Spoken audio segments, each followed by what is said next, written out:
اور ماتمداران سید الشہداء، آج کا یہ جلوس اور آج کا یہ پروگرام اور اس جلوس میں ہونے والی عزاداری، ماتمداری، نوحہ خوانی، در حقیقت یہ خراج عقیدت ہے عالم انسانیت کے اس رہنما کے لیے کہ جس نے اپنی اور اپنے عزیز ترین اہل خانہ کی قربانی صرف اور صرف اپنا نہ ہے یہ 3 دن بھوک اور پیاس میں کربلا کے تپتے ہوئے میدان میں اس لیے دی کہ خدا کا دین سلامت رہے اور اس وقت کی حکومت اور اس وقت کے ظالم و جابر حکمرانوں کے ذریعے جو دنیا انسانیت کے مظلوم ترین انسانوں کو کچلا جا رہا تھا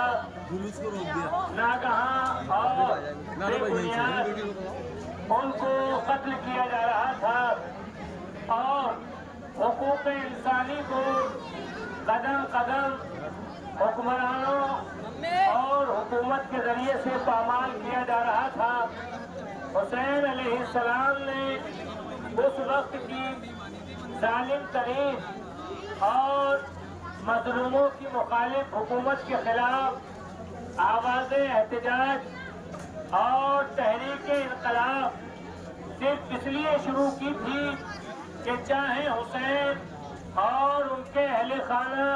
اس دنیا میں جیے یا نہ جیے، زندہ رہیں یا نہ رہیں، مگر دین اسلام خطرے سے باہر آ جائے اور مظلومیت کے خلاف جو حکومتوں کی جانب سے ظالموں کی طرف سے جو مسلسل ظلم اور ستم روا رکھا جا رہا تھا اس کا سد باب ہو سکے اور دنیا مظلومیت کو ایک ایسی آواز ہمیشہ کے لیے مل جائے کہ اگر چاہے جس دور میں دنیا کے چاہے جس کونے پر جب بھی کوئی ظلم کرے، کوئی حکومت ظلم و زیادتی کرے تو مظلوموں کے سامنے ایک ایسا نمونہ عمل ہونا چاہیے جو مظلوموں کی آواز بن کر دنیا کو پیغام عدل دے سکے۔ حسین علیہ السلام کی قربانی، آپ کی شہادت کائنات میں نے جس جملے کو ابھی آپ حضرات کے سامنے بیان فرمایا ہے، یہ سرکار امیر کائنات حضرت امیر المومنین کا ارشاد گرامی ہے۔ امام حسین علیہ السلام کے حوالے سے مولا کائنات فرماتے ہیں، یا ابا عبداللہ انتا اسوۃ قدمہ، اے حسین تم اپنے سے پہلے والوں کے لیے بھی نمونہ عمل ہو۔ یعنی کائنات میں امام حسین علیہ السلام ہر جہت سے، ہر لحاظ سے ایک انفرادی شان رکھتے ہیں۔ توجہ رکھیے گا، بس اس جملے کی وضاحت ہے اور میں اپنی اس تقریر کو ختم کر رہا ہوں۔ امام حسین علیہ السلام اپنی حیات طیبہ میں ہر لحاظ سے اور ہر نحس سے منفرد نظر آتے ہیں۔ اپنی ولادت سے لے کر اپنی شہادت تک حسین علیہ السلام ہر میدان اور ہر عمل میں منفرد نظر آتے ہیں۔ ظاہر ہے جس امام نے یہ جملہ ارشاد فرمایا ہے، یا ابا عبداللہ انتا اسوۃ قدمہ، اے حسین تم اپنے سے پہلے والوں کے لیے بھی نمونہ عمل ہو۔ یعنی حسین ابھی کائنات میں نہیں آئے ہیں مگر آپ کا تذکرہ، آپ کی سیرت، آپ کا ذکر شہادت آپ سے پہلے والوں کے لیے بھی نمونہ عمل تھا۔ یعنی آپ تاریخ کا مطالعہ کرتے چلے جائیں، جن جن رہبروں اور ہادیوں نے جب امت کی اصلاح کی اور امت کی طرف سے مظالم کا سامنا کرنا پڑا اور جب ان کا دل گھبرایا، مشکلات کا اظہار خالق کائنات کے سامنے کیا، تب تک ان کے سامنے ذکر شہادت حسین کیا گیا، اور تاریخ نے لکھا جناب آدم سے لے کر امام حسین تک یعنی امام حسن تک جتنے رہبر تھے سب کو ذکر شہادت حسین سنایا گیا۔ جب جب ذکر شہادت حسین سنا تو ان کے دل کو تسلی ہوئی، انہیں ایک نمونہ عمل ملا کہ ہماری مصیبتیں تو کچھ بھی نہیں ہیں جو حسین علیہ السلام کی مصیبتیں ہیں، جو حسین علیہ السلام کی مشکلات ہیں۔ یعنی تاریخ میں اکلوتے اور اکیلے رہبر ہیں امام حسین علیہ السلام جو صرف اپنے بعد والوں ہی کے لیے نمونہ عمل نہیں ہے بلکہ اپنے سے پہلے والوں کے لیے بھی نمونہ عمل ہے۔ لبیک یا حسین، لبیک یا حسین، لبیک یا حسین، لبیک یا حسین، لبیک یا حسین، لبیک یا حسین، لبیک یا زہرا، لبیک یا زہرا، لبیک یا زہرا، لبیک یا زہرا، نعرہ حیدری۔ کائنات میں جتنے بھی رہنما اور حامی آئے ہیں وہ اپنے بعد والوں کے لیے نمونہ عمل ہیں، یعنی ان کے بعد کی امتیں، بعد کے چاہنے والے ان کی سیرت پر عمل کرتے ہیں، مگر حسین علیہ السلام اکلوتے ایسے رہبر ہیں جو صرف بعد والوں ہی کے لیے نہیں بلکہ اپنے سے پہلے والوں کے لیے بھی نمونہ عمل ہے۔ اور آج پوری کائنات میں آپ دیکھتے چلے جائیے، ہر تحریک جو مظلوموں کے حق میں اٹھائی جاتی ہے، جو ظالموں کے خلاف آواز احتجاج اٹھائے بلند کی جاتی ہے، اس تحریک کے پس پردہ کربلا اور شہادت حسین ہوتی ہے۔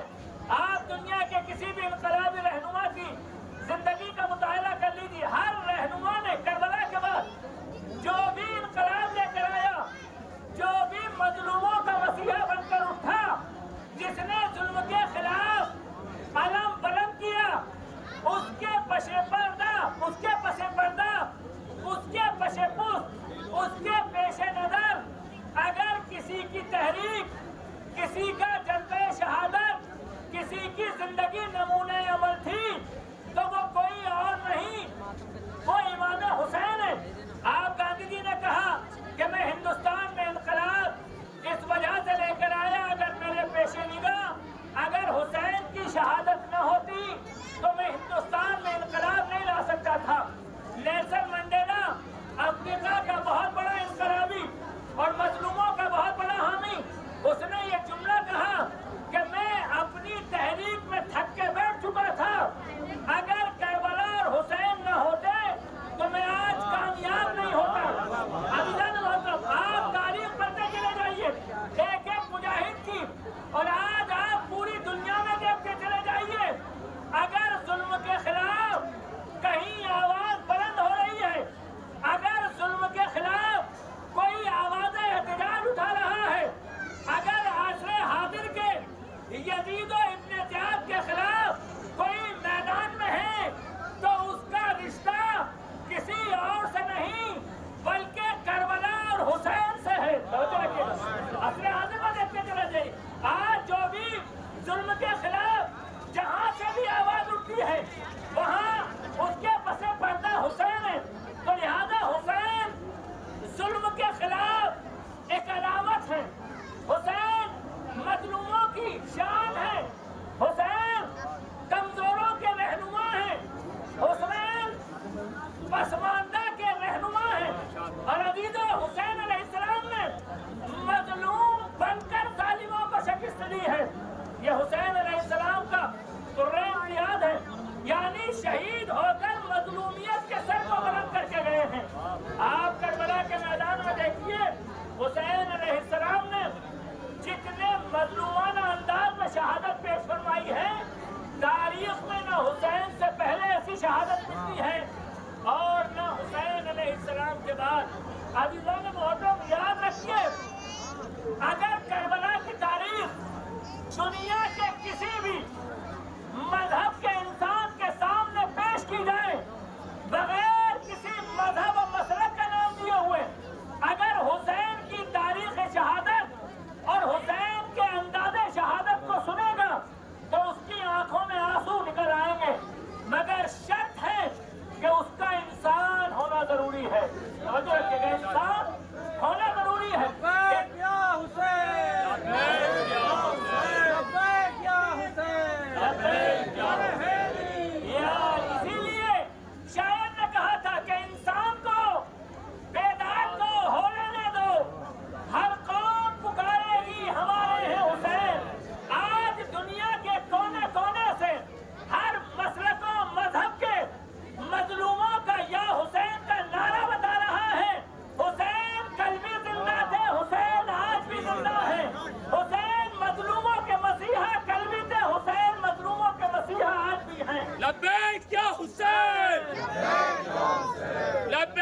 حسین علیہ السلام نے کربلا کے میدان میں جس مظلومانہ انداز سے شہادت کو پیش فرمایا ہے، اس کی تاریخ کہیں اور نہیں، مثال کہیں اور نہیں ملتی ہے۔ عزیزو، کربلا میں میں بہت سے شہیدوں کی شہادت بیان کر سکتا ہوں، مگر میں ایک مظلوم کی اور ایک شہید کی شہادت کے چند جملے بیان کرنا چاہتا ہوں کہ جس کی شہادت نے صرف ملت تشیع مسلمانوں ہی نہیں بلکہ ہر مذہب و مسلک کے انسان کو متاثر کیا ہے۔ ہمارے ہندوستان کے ایک مشہور رائٹر ڈاکٹر جگن ناتھ آزاد نے جب کربلا کی تاریخ پڑھی ہے اور کربلا کی تاریخ پڑھتے پڑھتے جب شہادت حسینی اصغر تک پہنچے ہیں تو ڈاکٹر جگن ناتھ آزاد نے عجیب و غریب نوٹ لکھا ہے۔ جناب علی اصغر علیہ السلام کی شہادت پڑھنے کے بعد ڈاکٹر جگن ناتھ آزاد لکھتے ہیں کہ جب میں کربلا کی شہیدوں اور کربلا کی شہادتوں کا مطالعہ کر رہا تھا، جب میں نے عباس کی شہادت پڑھی تو عباس کے بازوؤں کو کٹنا میری سمجھ میں آتا تھا، عباس کے سر کے اوپر گرز کا لگنا میری سمجھ میں آتا تھا۔ میں نے جب اکبر کی شہادت پڑھی تو اکبر کے سینے پر برچھی کا پھل لگنا میری سمجھ میں آتا تھا۔ جب میں نے قاسم کی شہادت پڑھی تو قاسم کی لاش کے ٹکڑے مقتل میں جا بجا بکھرے ہوئے نظر آئے، میری سمجھ میں آتا تھا۔ اولا محمد کی شہادتیں آ گئی، حبیب جیسے بوڑھے کی شہادت سمجھ میں آ گئی، مگر جب میں شہادتیں پڑھتے پڑھتے کربلا کے اس مجاہد کی شہادت پہ پہنچا ہوں جسے حسین اپنے ہاتھوں پر خیموں سے مقتل میں لے کر آئے ہیں، تو ڈاکٹر جگن ناتھ آزاد نے ایک جملہ لکھا کہ ساری شہادتیں سمجھ میں آ گئی مگر علی اصغر کی شہادت سمجھ میں نہیں آتی ہے۔ علی اصغر کی شہادت سمجھ میں نہیں آتی ہے دو وجہوں سے، یا تو جو علی اصغر کو شہید کرنے والے تھے وہ انسان نہیں تھے، یا اصغر کی شہادت نہیں ہوئی ہے، یا اصغر کو شہید کرنے والے انسان نہیں تھے، اس لیے کہ انہوں نے ایک بچے کو ایسا تیر مارا ہے، اس بچے کو تیر مارا ہے کہ جسے یہ بھی نہیں معلوم کہ تیر کھا کے رویا جاتا ہے یا مسکرایا جاتا ہے۔ جب میں نے اصغر کی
Husain, Husain.